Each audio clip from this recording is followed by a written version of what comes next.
Olá, boa noite. Supremo suspende demarcação de terra indígena em Santa Catarina até o julgamento dos recursos envolvendo o processo que rejeitou a tese do marco temporal. O Supremo autoriza o repasse de emendas parlamentares a 3 entidades que tiveram recursos suspensos. Preso encontrado com 37 gramas de maconha tem condenação por tráfico de drogas anulada pelo Superior Tribunal de Justiça. Facebook é obrigado a excluir e bloquear perfis falsos da advogada e influenciadora Deolane Bezerra. Ex-vereadora de município paranaense é condenada por falsificar listas de crianças em situação de vulnerabilidade. E ainda, conheça o projeto do Judiciário de Goiás, que oferece trabalho, qualificação e esperança a internos de um complexo prisional do estado. O Jornal da Justiça desta segunda-feira, 27 de janeiro, começa agora.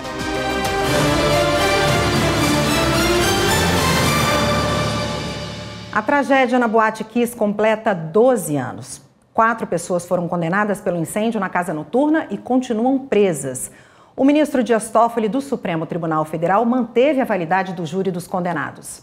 Vamos ver na reportagem de Marta Ferreira. Familiares, amigos das vítimas e sobreviventes passaram a noite em vigília na Praça Saldanha Marinho, em Santa Maria. Saudade e muitas lembranças das 242 pessoas que morreram e das 636 que ficaram feridas. No muro da memória foi feita a fixação de foto das vítimas e velas formando o número 242. A programação continua durante todo o dia. Um memorial em homenagem às vítimas será inaugurado. Entre as homenagens, o desejo por justiça. Em 2021, 4 réus foram condenados pelo incêndio, com penas que variavam entre 18 e 22 anos e 6 meses de prisão.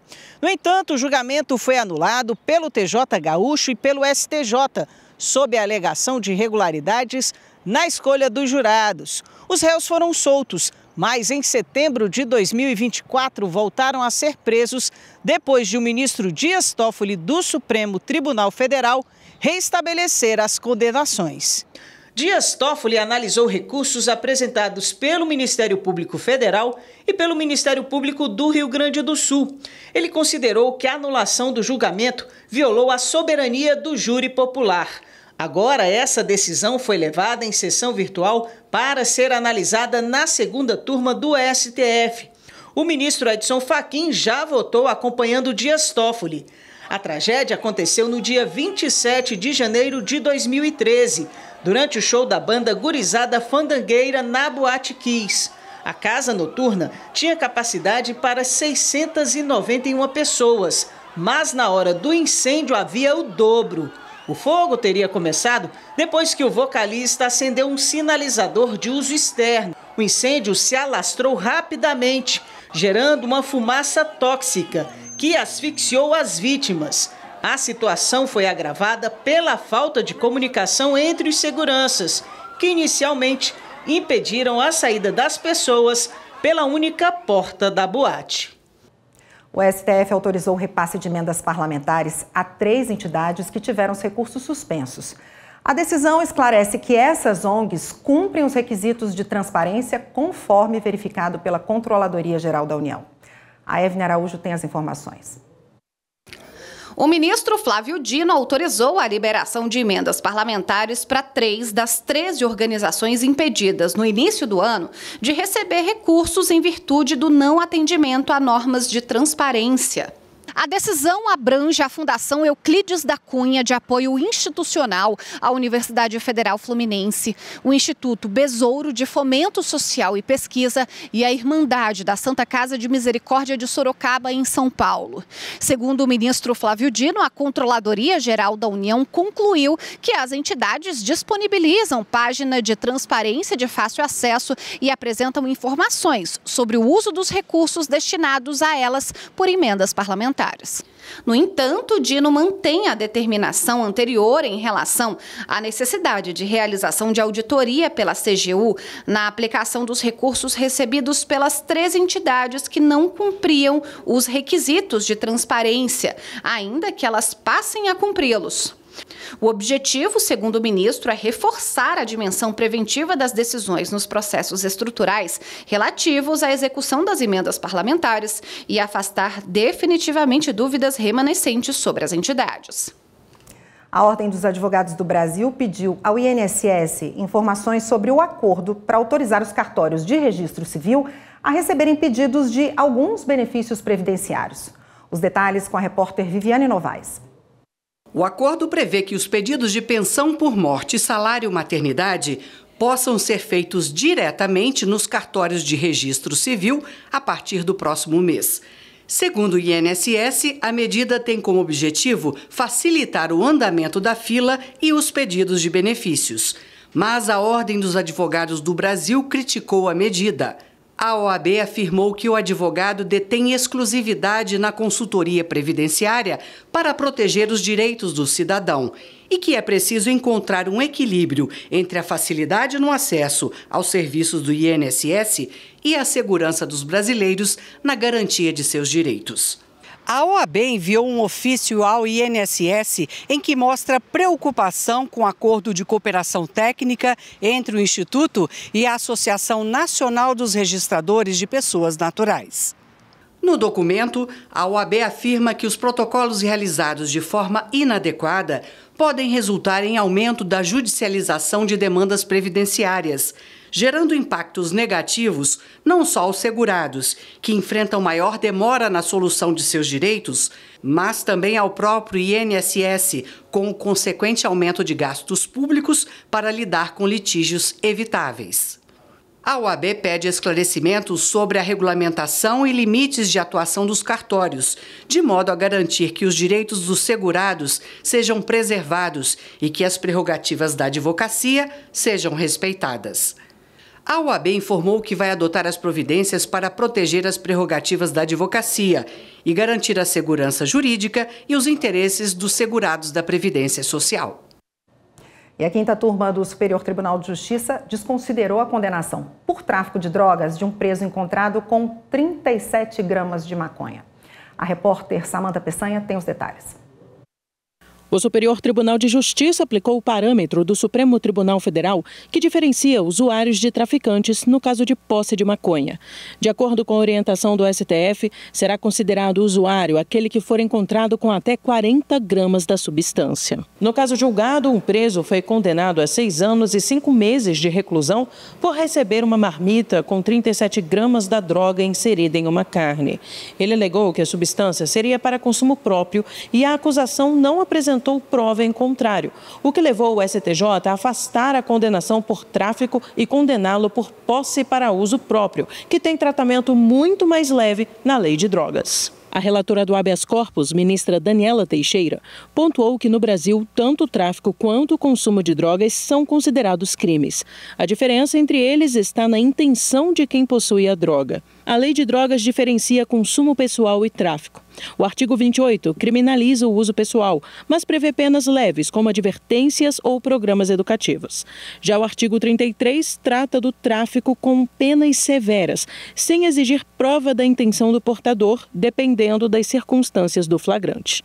O parágrafo 2º do artigo 28 usa critérios como quantidade, local, condições da abordagem e antecedentes para diferenciar consumo e tráfico. Ao ponderar que as provas apresentadas no caso em análise não permitem concluir que a substância fosse destinada à venda, a relatora entendeu que deve prevalecer a alegação do preso de que é usuário, afirmação respaldada pela quantidade de maconha encontrada com ele.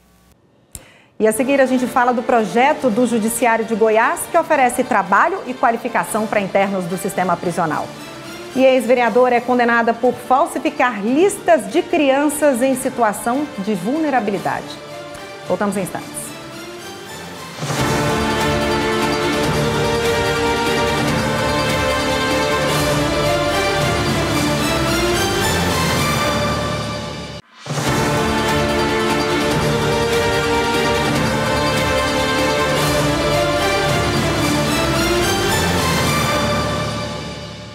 O Tribunal de Justiça do Distrito Federal declarou inexistente a dívida contraída por uma mulher vítima de golpe. O banco terá que devolver os valores indevidamente descontados, como explica Ana Paula Starling. Segundo o processo, a mulher recebeu uma ligação de uma pessoa que afirmou ser do setor de segurança do banco para avisar sobre uma tentativa de fraude. A vítima acreditou porque o telefone era da instituição financeira e a pessoa falou todos os dados bancários e pessoais da cliente. Ao seguir as orientações para evitar a suposta fraude, a mulher autorizou, sem saber, um empréstimo consignado no valor de cerca de R$251 mil, um Pix de quase R$100 mil e uma transferência no valor de R$15 mil. Ao julgar o caso, a juíza do Tribunal de Justiça do Distrito Federal entendeu que ficou configurada a falha na prestação de serviços bancários pela instituição financeira, ao não adotar medidas preventivas de identificação da fraude, uma vez que, em curto período, foram realizadas diversas transações financeiras que destoam do padrão de consumo da consumidora titular da conta, tais como a transferência de valores vultuosos. Na sentença, a juíza declarou a inexistência da dívida de empréstimo consignado no valor de cerca de R$251 mil e condenou o banco a devolver os valores indevidamente descontados. E a Justiça do Paraná condenou uma companhia aérea a indenizar 5 passageiros de uma mesma família que tiveram as malas extraviadas. Na bagagem tinha remédios de uso controlado. Regina Souza com as informações. De acordo com a ação, as malas da família foram extraviadas em um voo de Curitiba para Cuiabá e devolvidas no dia seguinte. Mas neste intervalo, os passageiros enfrentaram dificuldades como ficar sem itens básicos e medicamentos controlados, cuja reposição exigia receita médica. Em defesa, a companhia aérea alegou não ter praticado ato ilícito, sustentando que devolveu as bagagens no prazo de 24 horas. Ao analisar o caso, foi concluído que houve falha na prestação de serviço e que o ocorrido ultrapassou o mero aborrecimento, já que entre os itens perdidos estavam medicamentos essenciais à saúde. Dessa forma, a empresa aérea foi condenada a pagar R$ 2.600 por danos materiais e R$ 10 mil por danos morais. Polícia Federal e ICMBio flagram desmatamento ilegal no Parque Nacional do Iguaçu. Ex-vereadora é condenada por falsificar listas de crianças em situação de vulnerabilidade. A Força Tática de Combate ao Crime Organizado no Amazonas intercepta lancha carregada com drogas, armamento pesado e munições. Confira. A lancha foi interceptada no rio Solimões. A ação foi resultado de um trabalho de inteligência após denúncias que indicavam a passagem da embarcação pela região com carga ilegal. Na abordagem, houve troca de tiros entre os traficantes e os agentes. A lancha foi incendiada e afundou, mas os policiais recuperaram e apreenderam munições, fuzis, um motor, 65 quilos de cocaína e mais de 1 tonelada de skunk, um tipo de maconha mais concentrada. As investigações continuam. A Justiça do Paraná condenou a ex-vereadora de São Miguel do Iguaçu, no oeste do estado, Flávia D'Artora, a 18 anos de prisão em regime inicialmente fechado, acusada de falsificar listas de crianças em situação de vulnerabilidade social para aumentar o lucro das próprias empresas. O marido dela e outras 4 pessoas também foram condenadas na mesma sentença, por crimes como organização criminosa, falsidade ideológica, peculato e fraude. Ainda cabe recurso da decisão. Policiais federais e servidores do ICMBio flagraram desmatamento em área de proteção ambiental no município de Capanema, Paraná. A equipe de fiscalização encontrou máquinas prontas para a retirada ilegal da vegetação nativa em uma área próxima ao Parque Nacional do Iguaçu. A área foi embargada e o maquinário apreendido. O responsável pela propriedade foi autuado e vai responder por crime ambiental. Em Goiás, o projeto Ele Ponto oferece trabalho, qualificação e esperança a internos do Complexo Prisional de Aparecida de Goiânia. O repórter Gustavo Toledo conta agora como essa iniciativa está mudando as vidas de centenas de reeducandos. Superação, força de vontade, trabalho. Essas palavras definem bem a história de Fabrício. Depois de passar 8 anos cumprindo pena na penitenciária, ele teve uma chance de recomeçar aqui fora. Enquanto muitos não têm coragem de estender a mão para quem sai do sistema carcerário, esta empresa da indústria têxtil fez diferente. Deu emprego e acreditou nele. Eu creio que se eu não tivesse essa oportunidade que o Grupo Salo me forneceu, me estendeu a mão, eu acho que eu não sei o que seria de mim. né? Às vezes eu poderia ter tentado um emprego informalmente, ou se não, às vezes, né, até voltar para o crime, porque as necessidades vêm. Então, mas graças a Deus, né, e com esse projeto Ele Ponto, o Grupo Saulo foi lá dentro, acreditou, estendeu a mão, confiou, e hoje nós estamos aqui, graças a Deus. Hoje você é líder de turno aqui e também faz faculdade? Sim, hoje eu sou líder de turno, né, do primeiro e do segundo turno, aqui na Tecelagem, dentro do Polo Industrial, aqui no Grupo Saulo. E também, à noite, eu faço faculdade de administração e estou no 4º período. Assim como abriu as portas para Fabrício, o projeto Ele Ponto chegou ao Complexo Prisional de Aparecida de Goiânia como uma esperança para quem está preso. Em parceria com a Secretaria de Segurança Pública de Goiás e o Ministério Público, o Grupo Saulo instalou esta indústria nas dependências da penitenciária. Aqui eles produzem cerca de 4.000 camisetas por dia. Ao longo dos últimos 8 anos, o projeto Ele Ponto contribuiu com a reinserção de mais de 800 reeducandos no mercado de trabalho. Com a qualificação que recebem aqui, eles podem ter uma oportunidade de trabalho lá fora e começar uma vida nova. Os detentos são treinados, aprendem a costurar e a trabalhar com estampa, serigrafia e bordado. Tudo com muito profissionalismo, porque as peças precisam seguir um padrão de qualidade. E a gente treina, capacita para eles saírem daqui realmente profissionais, porque a roupa que a gente faz, ela exige essa qualidade. Então o pessoal sai daqui realmente sabendo. Sai não, né? Porque eles estão aqui trabalhando, aprendendo.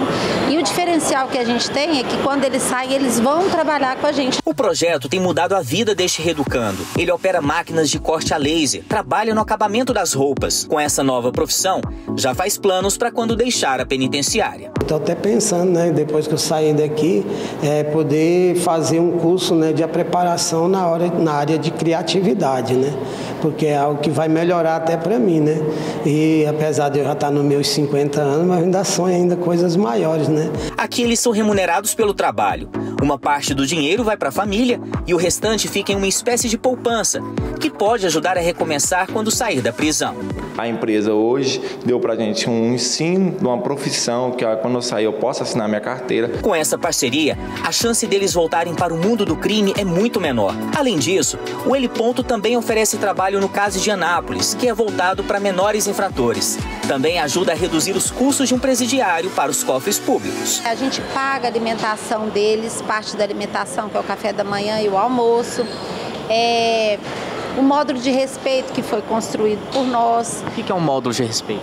Então, as pessoas que prestam serviço para nós, elas não ficam nas celas, elas ficam no módulo de respeito, que é como se fosse um alojamento, onde cada um tem uma cama para dormir, tem um espaço para guardar as coisas pessoais, ele tem um chuveiro quente para tomar o banho, e aí ele não fica na cela, né? Ele fica naquele alojamento. A reintegração social dos reeducandos é um desafio para todos. Por isso, projetos sociais como este fazem muita diferença. Mostram que vale a pena acreditar na mudança das pessoas. É um investimento que tem dado muito resultado. Quem ganha não é só esse reeducando, porque a sociedade vai deixar de ter uma pessoa que pode voltar para o crime e não, a pessoa está trabalhando. A gente sabe que a pessoa precisa de uma nova chance e é isso aqui que acontece.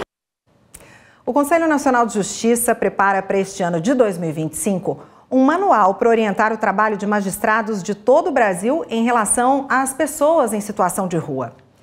Acompanhem na reportagem de Guilherme Menezes quais foram os últimos passos do CNJ em direção a esse projeto. O primeiro encontro nacional Pop Rua Jude, em novembro, foi um passo importante para a construção do manual. Magistrados de todo o país, representantes de movimentos de pessoas em situação de rua, pesquisadores do tema, debateram a política nacional judicial de atenção a pessoas em situação de rua, a partir de 6 eixos. Cidadania, aspectos criminais e processuais, violência estrutural, gestão e governança, saúde mental e uso de álcool e drogas, empregabilidade e moradia adequada. Tudo isso e as boas práticas que os tribunais brasileiros já experimentaram nesse tema fazem parte do manual que vai orientar o trabalho dos magistrados. O conselheiro Pablo Coutinho Barreto, do CNJ, lembra que a articulação do poder público como um todo é fundamental para a solução de uma questão básica, a moradia.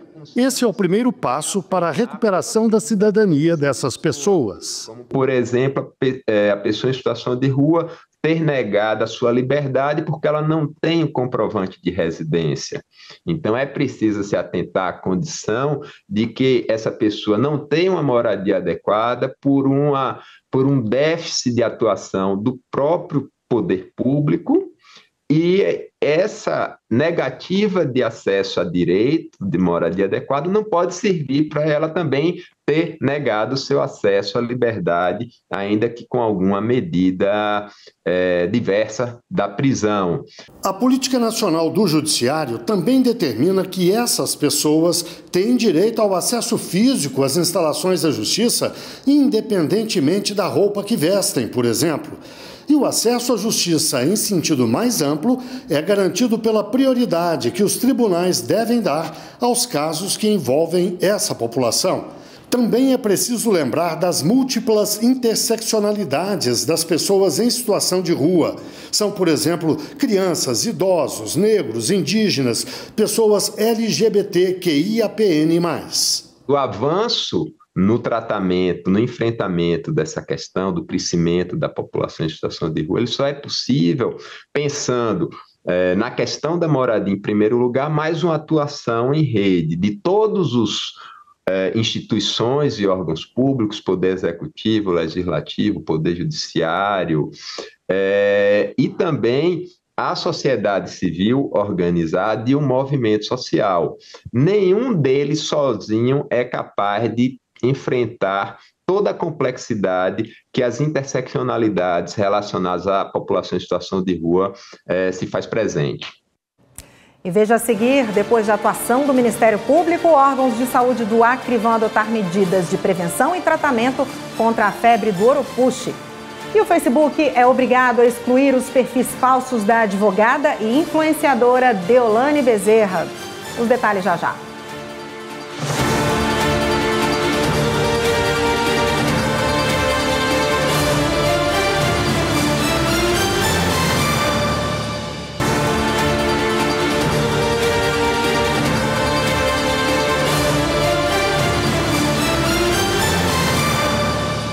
A Justiça de Pernambuco anulou o resultado de um teste de aptidão física que reprovou um candidato com deficiência ao cargo de médico legista da Polícia Científica do Estado. O entendimento é o de que a avaliação de capacidade da pessoa nessa etapa da disputa deve ter correlação com o exercício do cargo. Repórter Pablo Lemos. O autor da ação concorre às vagas destinadas às pessoas com deficiência. Ele foi aprovado nas fases objetiva, discursiva e no exame médico, mas reprovado no teste de aptidão física, especialmente na natação e nos exercícios de abdominal, remador e flexão de braço. Ele propôs uma ação por considerar que os exercícios não guardam nenhuma relação com o cargo a ser desempenhado. A Quinta Vara da Fazenda Pública de Pernambuco entendeu que, nesse caso, não deve haver no processo seletivo exigências de capacidades físicas rigorosas e determinantes para a função de médico legista da Polícia Científica do Estado. A Justiça acrescentou que não há sequer previsão legal para a exigência dos testes físicos para essa profissão, o que torna ainda mais insensato o critério escolhido pela banca do concurso. Segundo a Justiça do Estado, o entendimento de tribunais superiores segue na mesma linha, de que o teste físico, para ser exigido do candidato, precisa estar previsto na lei que regulamenta a carreira, e não apenas no edital. O resultado do teste foi suspenso e o candidato segue no certame, participando das próximas fases do concurso público. O Facebook deve excluir e bloquear perfis falsos da advogada e influenciadora Deolane Bezerra. A Manuela Borges tem as informações. A rede social foi condenada a excluir e bloquear perfis e fanpages que utilizaram indevidamente o nome de Deolane Bezerra. A determinação é da 2ª Vara Cível do Foro Central de São Paulo. Deolane procurou a Justiça afirmando que foi surpreendida com a existência de inúmeros perfis que utilizaram o nome, imagens e marcas que são propriedades exclusivas dela. Ao analisar o pedido, o juiz considerou a existência dos perfis falsos e determinou a exclusão das páginas. Como não houve qualquer resistência da ré ao cumprimento da ordem, não há que se falar em condenação ao pagamento de despesas, honorários e o processo foi extinto. A 3ª turma do Superior Tribunal de Justiça negou um recurso contra a Herbalife por uma suposta imitação de uma marca de bebidas. Os detalhes com Marina Campos. Os ministros negaram provimento ao recurso em que a Beauty-In, comércio de bebidas e cosméticos, buscava a condenação da empresa Herbalife por suposta imitação indevida da marca do produto Beauty Drink, uma bebida com pó de colágeno. De acordo com a Beauty-In, após uma breve parceria entre as empresas, a Herbalife seguiu comercializando um produto também chamado de Beauty Drink. E o uso parasitário da marca teria provocado desvio de clientela e causado prejuízos mercadológicos e financeiros, situação que caracterizaria o uso indevido da marca e a concorrência desleal. Por isso, a Beauty-In pediu a condenação da Herbalife à abstenção do uso da marca e ao pagamento de indenização por danos morais e materiais. Em primeira e segunda instâncias, a ação foi julgada improcedente. Para o Tribunal de Justiça de São Paulo, os dois produtos apresentam diferenças suficientes para não gerar confusão entre os consumidores. No STJ, a Beauty-In alegou cerceamento de defesa, pois a ação teria sido julgada antecipadamente, sem a realização de perícia. A ministra Nancy Andrighi, relatora, comentou que o TJ de São Paulo, com base nas provas, concluiu que a Beauty-In não detém a exclusividade das expressões beauty e drink, além de haver diferenças gráficas evidentes nas marcas.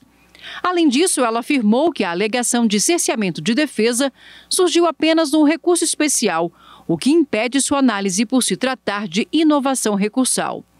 Como neste tipo de recurso o STJ não reexamina as provas do processo, foi mantido o entendimento da Justiça Paulista, segundo o qual não houve comprovação de que a Herbalife tenha violado direitos de propriedade industrial.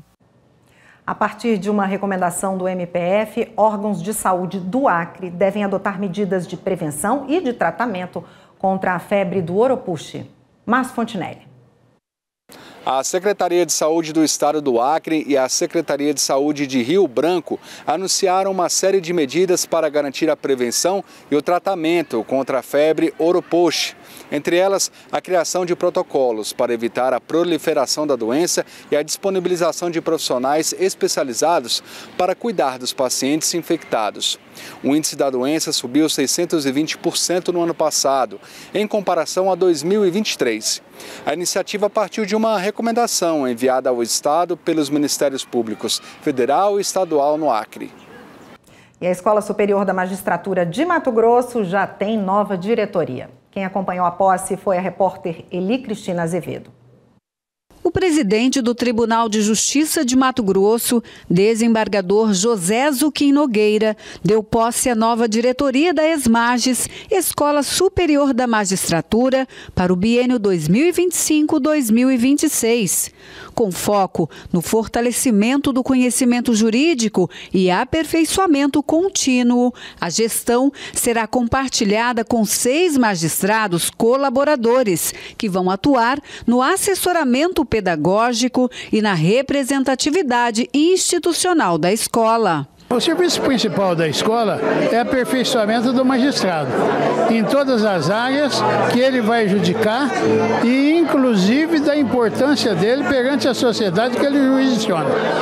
Então, esse aperfeiçoamento só tem a ganhar a sociedade no todo.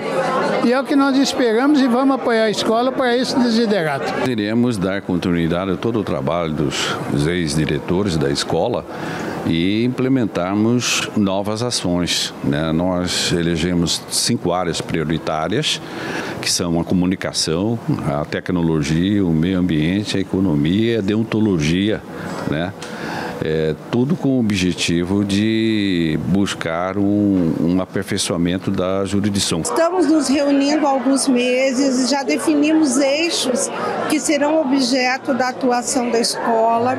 Então eu tenho muita felicidade de integrar esse grupo que é auxiliado por vários juízes, tem um coordenador acadêmico, para que a gente realmente invista na formação dos magistrados do estado de de Mato Grosso. Também foi realizada a posse dos membros do Conselho Consultivo da ESMAGES. A solenidade, na sede da escola, foi prestigiada por autoridades do Estado, magistrados, magistradas, servidores, servidoras, representantes das escolas parceiras e convidados. Veja a seguir, o STF vai ouvir indígenas e a Agência Nacional de Mineração sobre disputa no território Cinta Larga. E a gente fala também sobre a suspensão da demarcação da terra indígena Todo Imbu, em Santa Catarina. Voltamos já.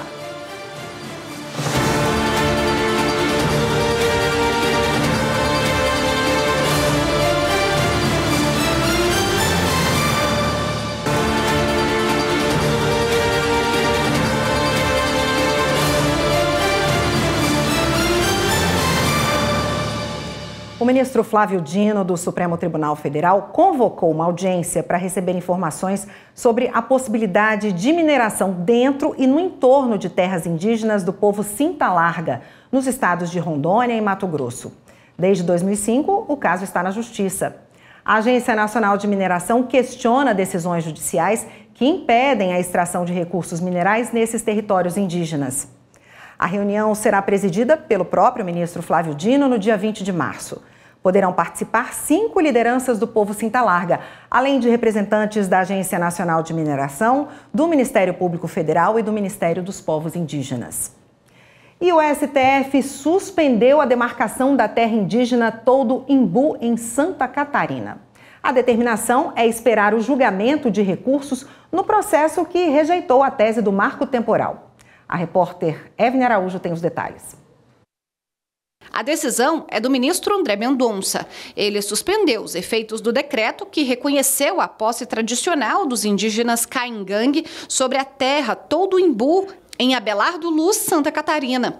A determinação vale até o julgamento final do recurso, em que o Supremo rejeitou a tese do marco temporal de demarcação das terras indígenas. O pedido foi do estado de Santa Catarina em recurso no STF. No caso, proprietários de terras na região questionam decisão do Tribunal Regional Federal da 4ª Região, que manteve a validade do processo administrativo da FUNAI, a Fundação Nacional dos Povos Indígenas, para a demarcação da terra.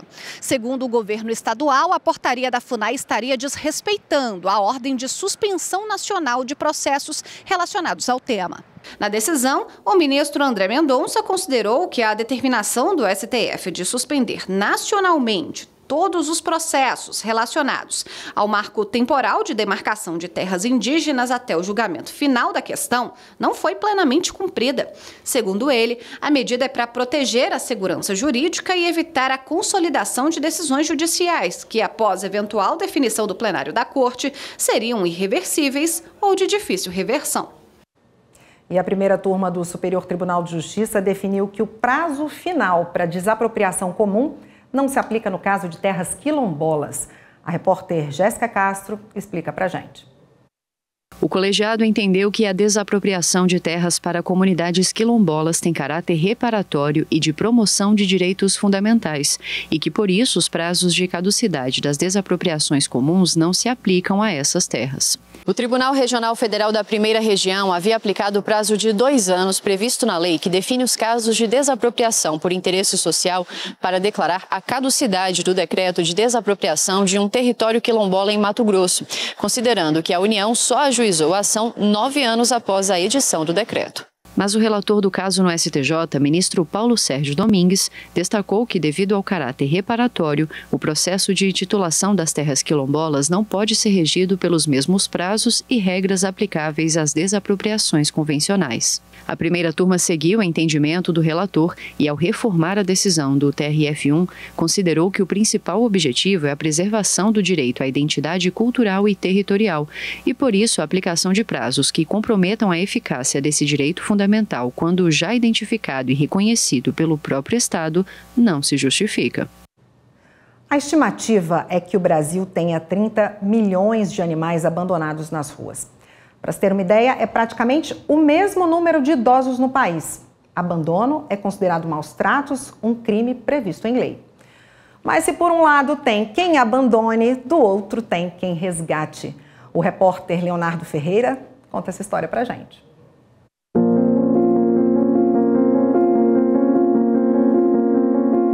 São 20 milhões de cães e 10 milhões de gatos.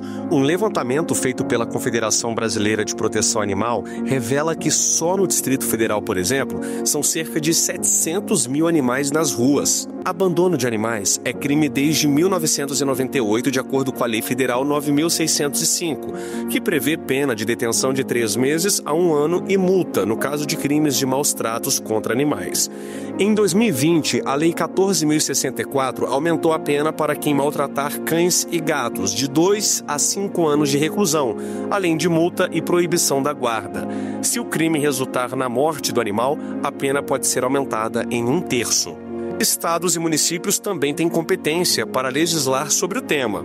No Distrito Federal, por exemplo, a Lei 4.060 de 2007 define sanções para quem praticar maus tratos. Sempre a lei distrital vem para definir, quais são essas condutas de maus tratos. Condutas como o corte de cauda de um cão que indevidamente, isso pode caracterizar maus tratos, o abandono por muitos dias sem água e comida desse animal. Muitas atitudes são consideradas maus tratos aos animais.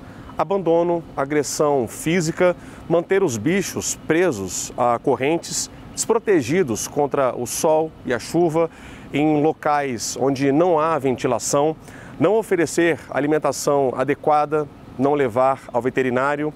Esses são apenas alguns exemplos. Mas olha só, muitas vezes os maus tratos acontecem entre pessoas e animais que não têm nenhuma relação, simplesmente por intolerância humana. As imagens que você vai ver agora são revoltantes. Ceilândia, Distrito Federal. As imagens do circuito de monitoramento mostram uma mulher saindo de casa. Antes de entrar no carro, ela chuta um gato que não reage. Em seguida, entra no carro, dá ré e atropela o animal. O gato morreu no local e, de acordo com a polícia, ele foi colocado em um saco de lixo pelo companheiro da mulher. O vídeo circulou nas redes sociais e ela foi presa em flagrante. No Distrito Federal, a Delegacia de Repressão aos Crimes contra Animais é especializada em combater e investigar mais detalhadamente as ocorrências de maus tratos, crueldade, negligência e abandono de animais domésticos e de rua, com o objetivo de garantir os direitos dos animais. Todos os dias as nossas equipes fazem uma busca ativa no sistema da Polícia Civil, buscando as denúncias registradas via telefonia 197, as denúncias mais graves, e também recebemos algumas denúncias via rede social. Quando um animal vítima de maus tratos é socorrido, é levado para um hospital veterinário público do Distrito Federal. Tendo alta, é conduzido em seguida a um abrigo onde recebe os cuidados que precisa. Um dos locais é o abrigo Lar JB, em Braslândia. O abrigo é um lar temporário. A ideia é que os animais fiquem o menor tempo possível aqui, até encontrarem um novo lar. O que eles me ensinam hoje? O amor. Eles não pedem nada em troca.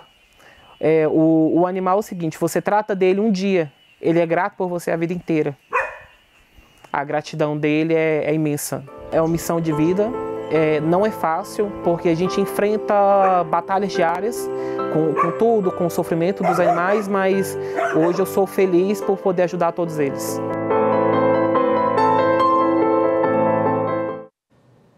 E veja a seguir, o MPF quer que o Banco Central tenha mais rigor na fiscalização de instituições acusadas de não respeitarem o nome social de pessoas trans. E a gente fala também do programa Entrega Legal do Judiciário de Mato Grosso, que garante acolhimento e proteção às gestantes que desejam entregar o filho à adoção.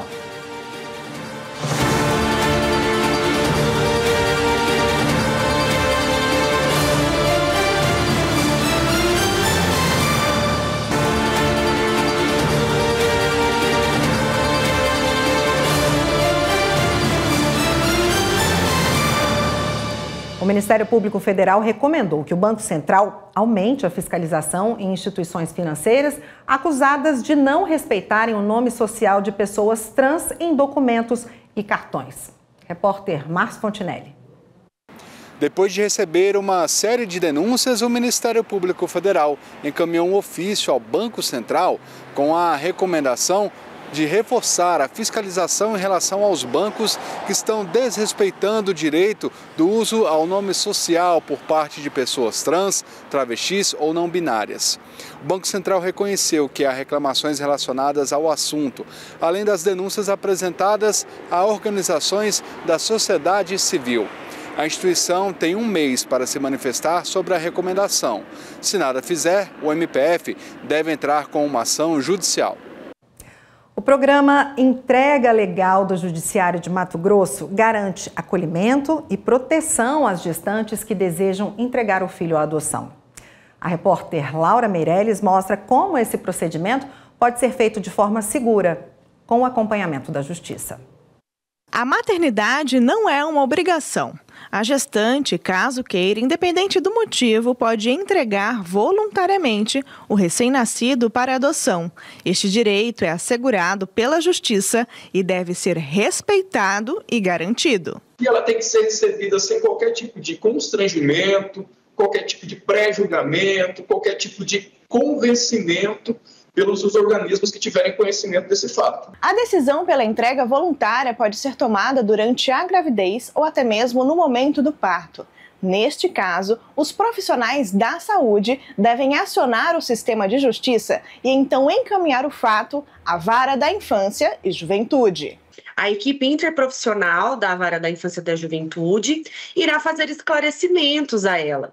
Não com o objetivo de que ela desista ou forçando, que ela tome essa decisão, mas a fim de orientá-la e verificar se de fato essa decisão é uma decisão consciente, amadurecida, ou se é uma decisão em virtude de uma falha do sistema de garantia de direitos, hipótese em que a assistência social, a rede de saúde, deverá ser acionada. Todo o processo de entrega voluntária pode ser sigiloso se a mulher assim desejar. E a atuação da rede de proteção, que envolve os profissionais da saúde e da justiça, garante isso.